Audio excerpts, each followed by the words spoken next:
Saskatchewan an official signatory and partner as we work together on building oil and gas pipelines and expanding trade corridors to global markets. This agreement will see our 3 provinces advance pipelines and pathways to boost exports of homegrown energy, potash, critical minerals and agricultural products to markets across Canada and across the world. And when it comes to advancing these goals, it's undeniable that there is strength in numbers. Together, we're taking an unprecedented step to further unify our efforts to get shovels in the ground on major projects across industries with one ultimate outcome in mind: connecting our world-class resources and value-added products to Canada's growing list of customers. Our 3 provinces will also continue our joint calls for the removal of federal barriers to nation-building projects so we can collectively advance pipelines, rails, transmission infrastructure, and other major projects. We know there's strength in taking a united front, but we cannot achieve our shared provincial goals without cooperation from the federal government. Alberta knows this. Saskatchewan knows this, Ontario knows this, and it's time for the federal government to acknowledge it as well. And if Prime Minister Mark Carney doesn't want to work with us, it's not just myself and Scott Moe he'll have to worry about. He'll also have to contend with Premier Doug Ford, who has said many times he'll be all over him like an 800-pound gorilla. So it's time to get rid of the bad laws that have harmed Canada's ability to grow the energy sector and other industries such as mining and manufacturing. By now, you should all know these bad laws that I speak of quite well: Bill C-69, the oil and gas emissions cap, the tanker ban, the net zero vehicle, and net zero electricity mandates. Removing these anti-resource, anti-development laws will allow Alberta, Saskatchewan, and Ontario to attract the investment and project partners we need to get shovels in the ground, grow industries, and create jobs. So I'm excited to continue collaborating so that we can reach our shared goals, including to advance pipelines and responsible energy development. This new way of working together across provincial borders will benefit the people of Alberta, Saskatchewan, and Ontario, and ultimately all people across Canada. And I'm hopeful that today's momentum continues to build and leads to even more provinces and territories joining us. Thank you, and I'll hand it over to Premier Scott Moe.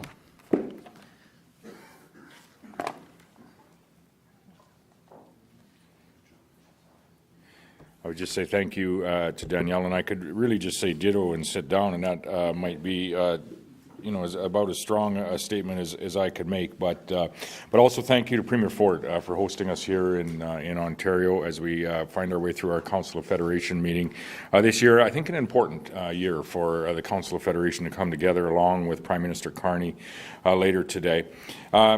And I'm pleased to join in signing this Memorandum of Understanding. For far too long, as Premier Smith has said, Canada's energy, our critical mineral sector, whether it be our oil and gas sector, all of our exporting industries have faced far too many bottlenecks in not only their production, but in limiting our ability to provide those products to nations around the world. And it is us coming together as provinces, and we would very much hope to work alongside the Prime Minister Carney and his government in changing that, in enhancing Canada's opportunity to not only become the strongest economy in the G7, but ensuring that we can achieve the aspirational goals that Prime Minister Carney has put forward of becoming a global energy superpower. In order to do that, we are going to have to make changes in the development of policies that we have in Canada, and Premier Smith had named a number of them. Why does this matter to a province of Saskatchewan, and why does this agreement, building on many other agreements, whether they be on free and fair interprovincial trade or whether they be on accessing all ports that we have available to us in Canada, why is this important? It's important in Saskatchewan because we do produce a number of products: potash, oil and gas, agricultural products, of course, uranium, but also now moving into additional copper, helium, lithium, and rare earth elements, and many other products as well that are going to need access to even more countries around the world, more export options so that we can find, these products can find their way to those countries around the world so that we can be part of their food security, part of their energy security. Yes, Canada can be part of global manufacturing security, and ultimately providing Canadians with economic security, which is the goal most certainly, and has been the goal of our government for some period of time. And so any and all options when it comes to how do we provide the world with these opportunities are very much supported by our province in Saskatchewan. And I thank both Premier Smith of Alberta and Premier Ford of Ontario for moving yet another positive step and a positive initiative forward in us finding a way not only to produce more of the products that are providing that energy, food, and manufacturing security for Canadians, for North Americans, and for other global countries, but for finding additional ways for us to provide that global energy, food, and manufacturing security to the world. Thank you both, and I'm pleased to sign this supportive document today.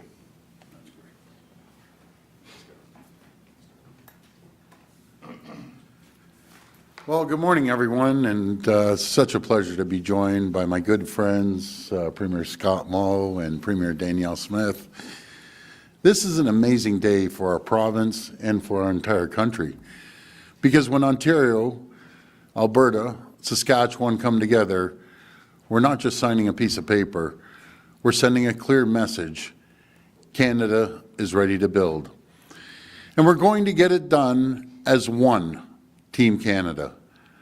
For too long, we've seen projects after project get tied up in red tape, regulation, delayed, blocked, and then canceled. But today, the world needs what Canada has. It's time to think big. It's time to bring our critical minerals, our oil, our natural gas and energy to new markets across the globe. It started earlier this month when I visited Premier Smith during the Calgary Stampede, and what a great host Premier Smith was, and boy, you had quite the party. Is the party still going on? We signed an agreement to work hand in hand to build new energy and trade infrastructure, and today Saskatchewan is stepping up.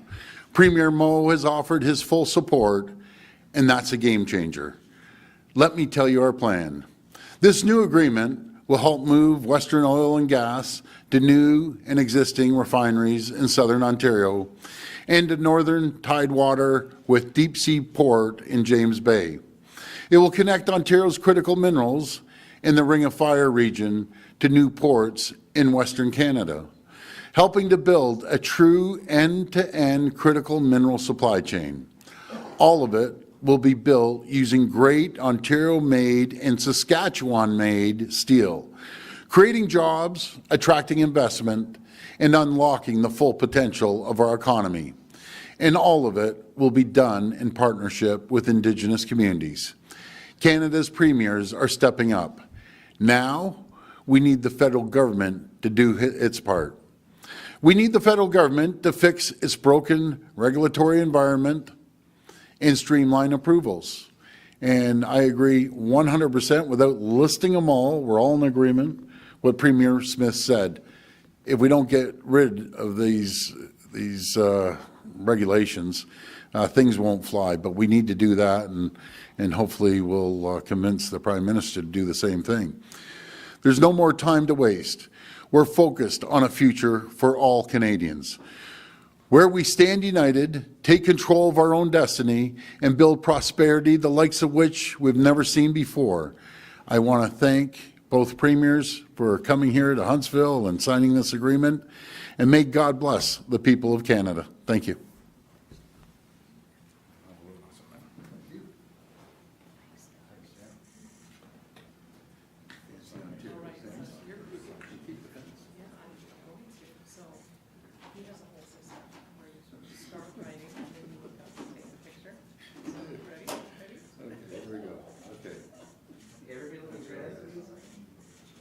Great. Thank you. Perfect.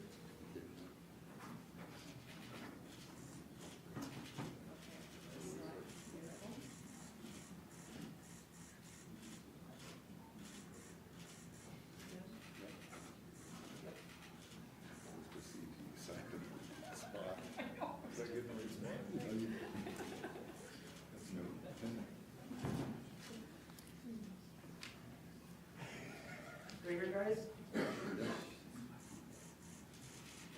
Thank you.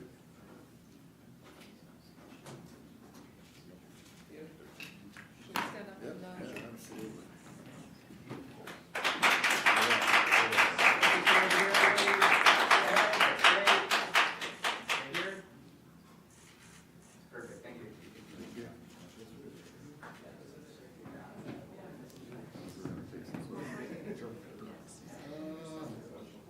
Yeah, we will now start taking questions from the media. As a friendly reminder, the format today will be one question. Please state your name and your outlet before your question. You can move up to the podium. Yep. Yes.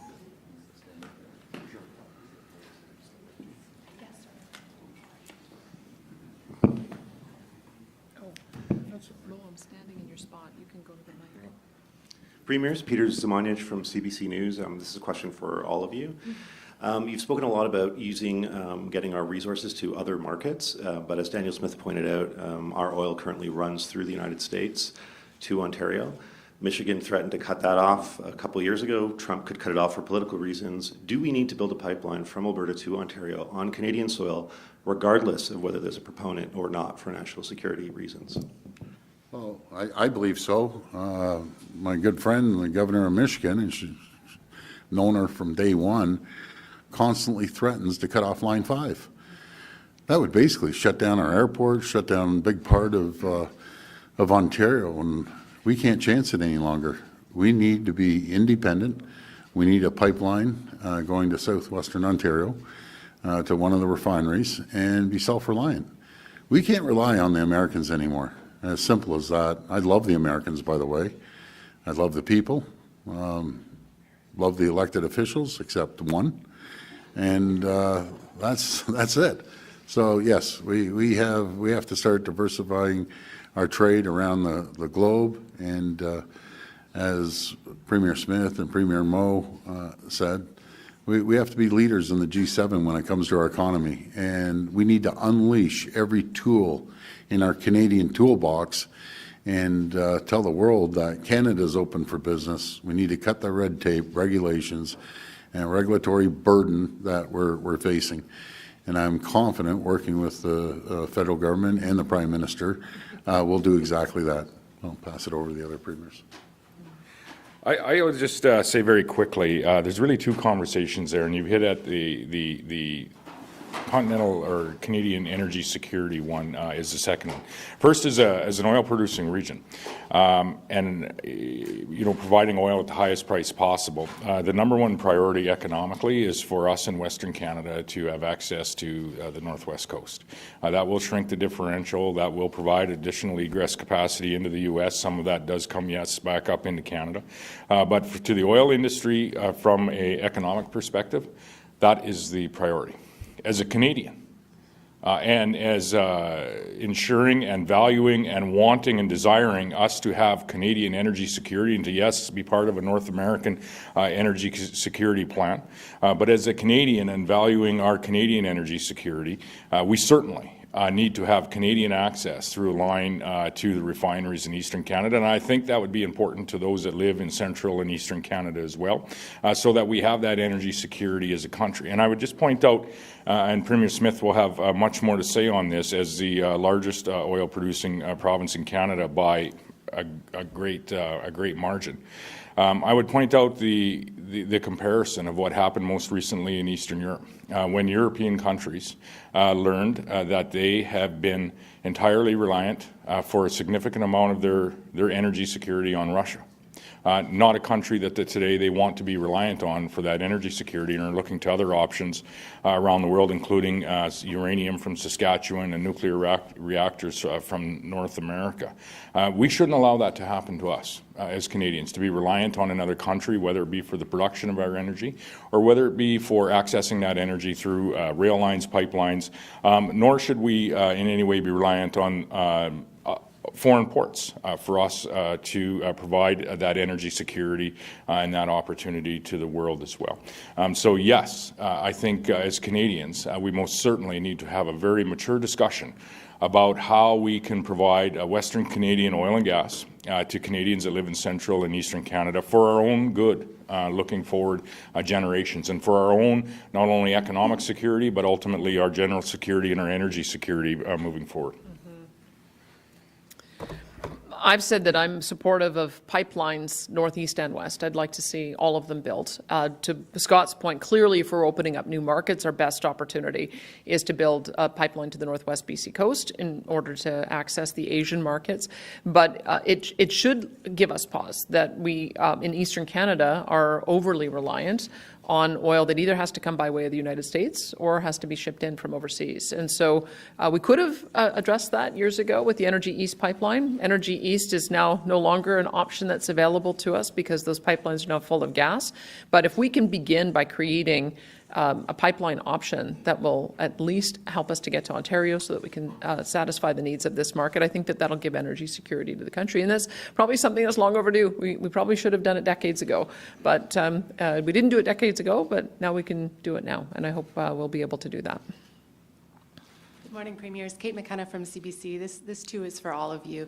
I'm wondering what you heard from Mark Carney last night and what you hope to hear from him today. What I've heard consistently from Mark Carney is that he wants Canada to have energy dominance and be an energy superpower, and that he wants us to diversify our markets, starting with doing more trade with each other. That's what the MOU is about today, is how can we find a way to support each other, and then in addition to that, find a way to get to new markets. That's the only way I think that Canada will be able to have the security, the energy security we're looking for. And it's not just energy. Once we have those routes that are established and we can build out rail line and port infrastructure, that's great for food export, for fiber export, for manufactured goods export. So those are the things that I think that the provinces are taking the leadership on, and everything I've heard from Mark Carney seems to suggest he's supportive of that. He would demonstrate his great support if he would repeal or substantially revise the 9 bad laws that are impacting our investment climate. He hasn't done that yet, but as I've said, we're giving him some time to get into the role. He's got a new legislative session starting up in September, and we'll have a better idea of what kind of revisions he's going to make then. Well, I know Prime Minister Carney, he wants to be one of the strongest economies in the G7, which we're confident we can do. But as Premier Smith said, we have to get rid of the regulatory burdens. That's what's holding us back. And when we do that, we can unleash the economic powerhouse Canada truly is, diversify our trade, build pipelines west, east, south, north, and get critical minerals out of the ground, not in 15 years, but within two years, get permitting happening a lot quicker. That's what's going to make sure that we're an economic powerhouse, build large infrastructure projects across the country as well. But we'll have a further discussion with Prime Minister Carney today, and we'll get into it a little deeper at the table.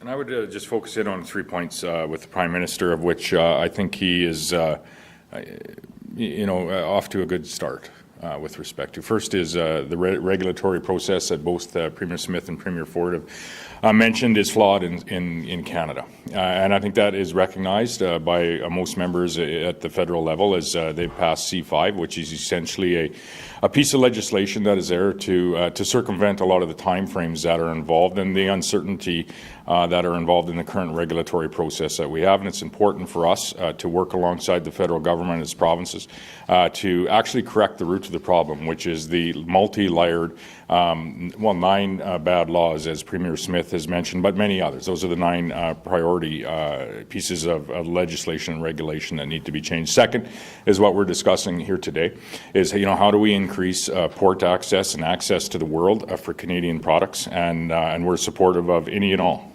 additional port capacity that we can find and work together on expediting in Canada.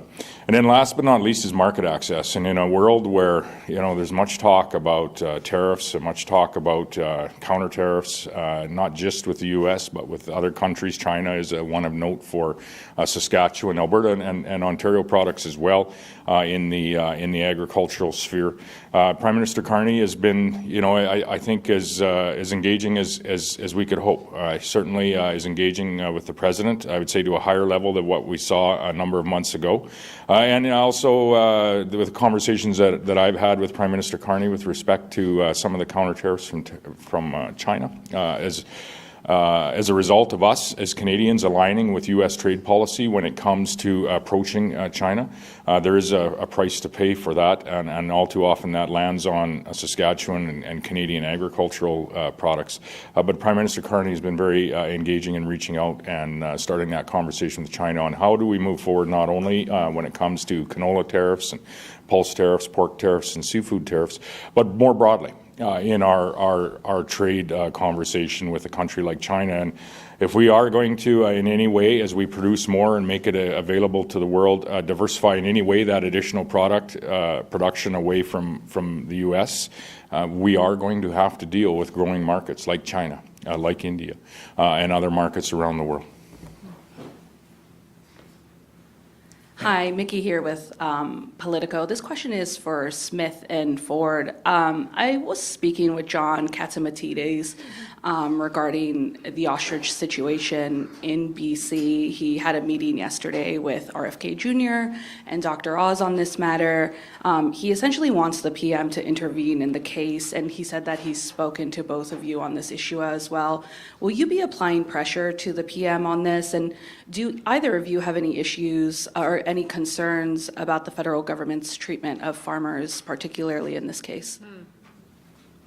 Well, I have asked my agriculture minister to look into it to see if we had a similar situation in Alberta, what would we be able to do differently?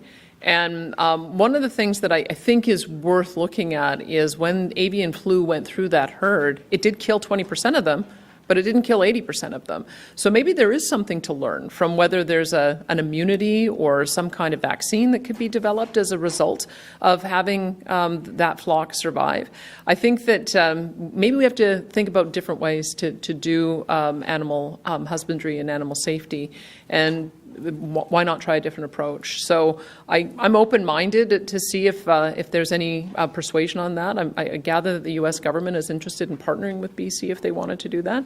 I'd be supportive of that because you can see that this case has really taken on a lot of public sentiment behind it. And if we can find a better way than doing mass culls in any situation like this, I think it's probably worth it to try to find a better way to do it.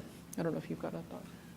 Yeah, no, I've talked to John many times about these ostriches. I'm an animal lover, full disclosure, and I want to do everything I can to help him. I think he had a plan to bring him down to Florida as well, to a sanctuary down there. So anything John needs, I'm always there to support him. He's a good man. He cares for animals, and he puts his money where his mouth is, too, when it comes to making sure that he protects all animals. So, thank you. Hi there, Michael Sarabia with CPAC. The question is actually for you, Premier Ford. And I appreciate today's announcement has to do with pipelines and energy corridors, but given that amongst the regulations being pointed out is the EV mandate, what does today's announcement, how does that affect your past enthusiasm to develop battery plants in Ontario as well as have EVs manufactured in Ontario? Well, I always believe I'm a big proponent of the market dictates. The market will dictate, not governments will dictate. We have to get rid of these mandates that companies won't be able to meet their targets. And let's continue investing. I'm confident that eventually the EV sector per se will continue growing. But right now, the people are going to decide. But let's not slow down on building the battery plants and any other EV plants, but who knows this the best but the auto sector, and they'll determine that. But we're going to continue investing in the market itself. Yeah.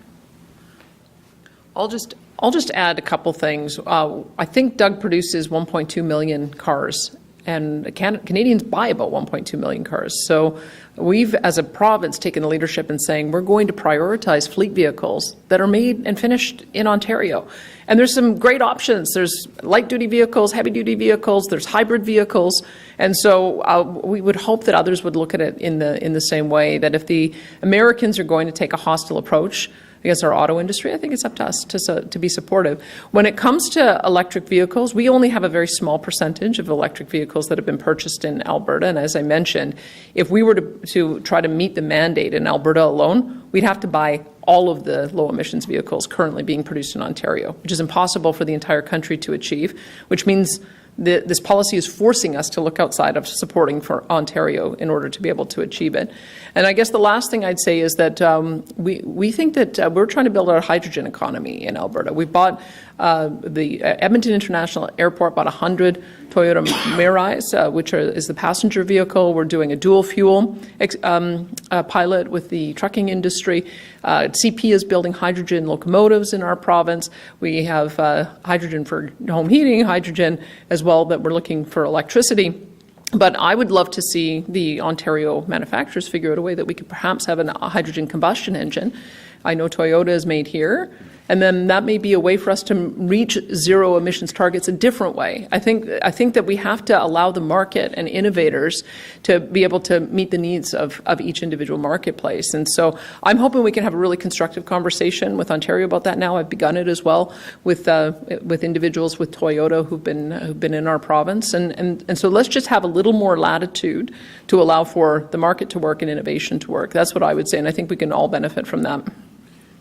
I'd maybe speak a little bit on that. As Doug said, or Premier Ford, pardon me, said the market will drive this, and I think we're seeing that as well. And we shouldn't forget about just how integrated our economy is interprovincially, but also across North America. And this is maybe something for us to remember as we engage with the Trump administration and the current U.S. administration. But we are very, very integrated, and we're integrated for a reason, because it's the most efficient to produce things. We had a steak yesterday. That animal is likely born in Saskatchewan, finished in Alberta, and is now sold by an Ontario grocer out here. That's how integrated our Canadian economy is on every front. When it comes to manufacturing, whether they be e-vehicles, gas-powered vehicles, whatever that is, you're going to see that largely happening in Ontario from a Canadian perspective. But as we move to EVs, there is also further integration that is occurring there. There's rare earths, critical minerals that are going to come from Quebec, the Ring of Fire in Ontario, but also from Western Canada as well. We've opened a processing facility for rare earths, of which there's much interest around the world, that would ultimately, in the future, build the battery elements for just such vehicles as the market determines the outbuild of that. And so, I think often we get thoughts that, this is largely an impact only to Ontario, but we are so very integrated across our provinces, whether it's in our food production, whether it's in our energy security and what we provide to other Canadians, which was in a former question, or more generally in our economy. When one decision is made in one part of the country, it often has a ripple effect in other areas, whether we recognize it or not.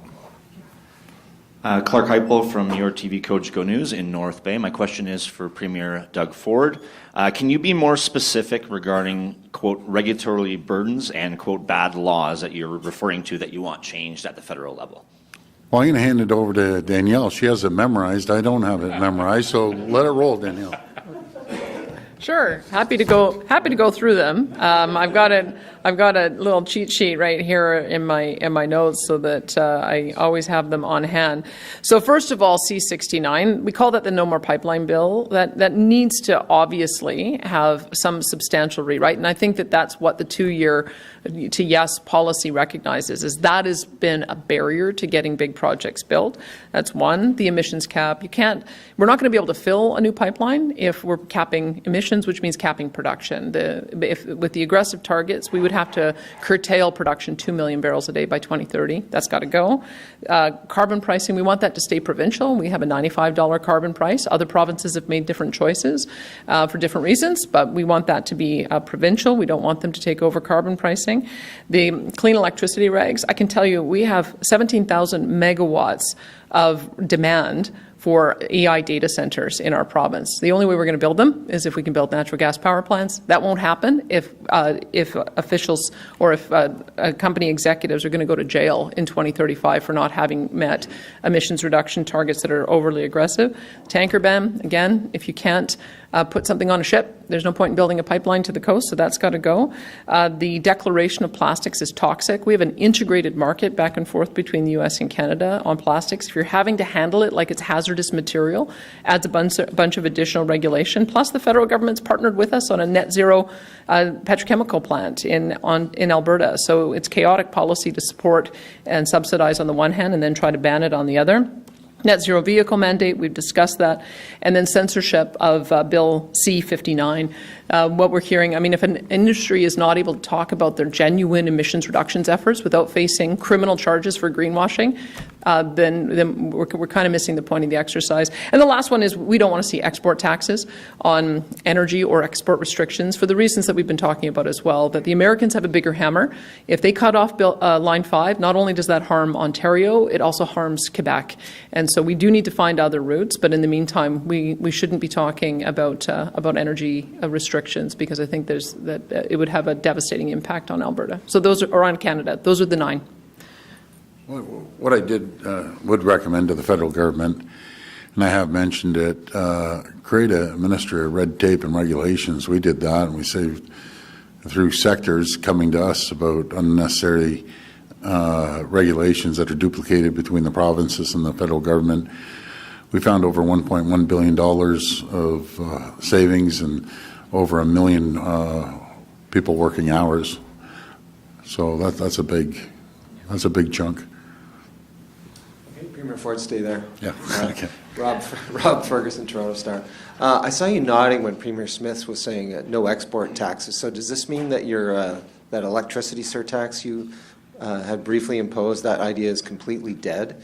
And what's your new bottom line now that it appears apparent that it's going to be impossible to avoid some tariffs? Well, everything's on the table. I like agreeing with Premier Smith. We're like-minded. All three of us are like-minded. And so when I'm nodding my head, I'm agreeing. But on the export tax on electricity, everything's on the table. And we'll see how this deal goes. And we'll see what he has to say on August the 1st.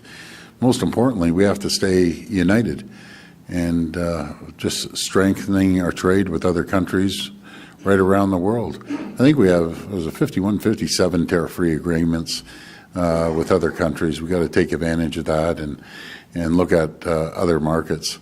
So that's what we're going to do. And I also agree with Premier Moe. Let's look at other markets, big markets out there that can compete against the U.S. But again, wouldn't it be great if we can just have a fair and free trade deal with the United States and keep moving forward? I always mention we buy more, Canada buys more products off the U.S. than China, Japan, Korea, UK, and France combined. So we don't need to take a back seat to anyone, and we sure the heck don't have to take a back seat to President Trump. Thank you. You can just stay there again, Premier. Okay. Thank you. Jack Cowan from the Trillium. Hi, Jack. Yesterday, after the meeting with the Indigenous leaders, you said you can't move forward without their collaboration and their buy-in. Yes. And I can't do something if they don't want to do it. Grand Chief Alvin Fiddler said he hoped we were recording those comments, and we were, because some might take that as granting First Nations veto power over projects. So I guess my question is, how much did you mean that? I just want to work in collaboration. What we're trying to do, and they know this, that we're trying to make their lives better. We're trying to make their kids and their grandchildren's lives better. No one is treating them better. No one's ever put $3 billion in the window to say, here, let's be part of this deal. And $70 million of training, $10 million of scholarships. We're working all together. And I've known Alvin from day one. He's a good person. But I can assure you, I'm getting endless calls from chiefs from around the province saying, I want to be part of this. I want to be part of the economic zones.